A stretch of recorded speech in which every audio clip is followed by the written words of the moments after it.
Deuteronomy 14. You are the children of the Lord your God. Do not cut yourselves or shave the front of your heads for the dead, for you are a people holy to the Lord your God. Out of all the peoples on the face of the earth, the Lord has chosen you to be his treasured possession. Do not eat any detestable thing.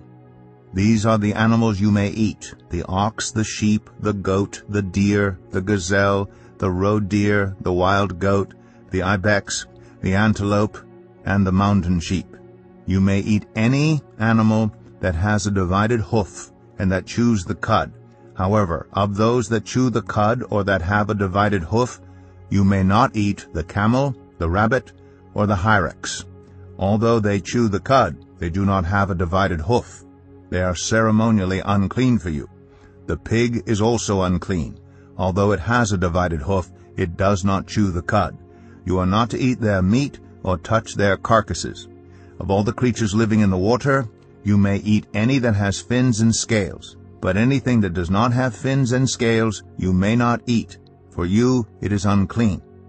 You may eat any clean bird, but these you may not eat: the eagle, the vulture, the black vulture, the red kite, the black kite, any kind of falcon, any kind of raven, the horned owl, the screech owl, the gull, any kind of hawk, the little owl, the great owl, the white owl, the desert owl, the osprey, the cormorant, the stork, any kind of heron, the hoopoe, and the bat.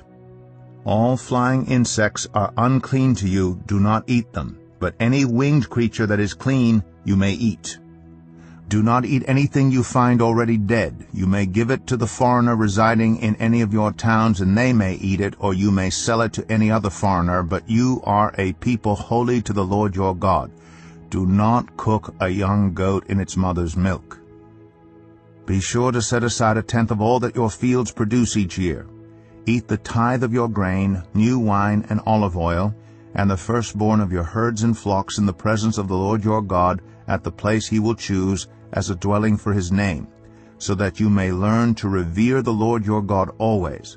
But if that place is too distant, and you have been blessed by the Lord your God and cannot carry your tithe because the place where the Lord will choose to put his name is so far away, then exchange your tithe for silver, and take the silver with you, and go to the place the Lord your God will choose. Use the silver to buy whatever you like: cattle, sheep, wine, or other fermented drink, or anything you wish. Then you and your household shall eat there in the presence of the Lord your God and rejoice. And do not neglect the Levites living in your towns, for they have no allotment or inheritance of their own.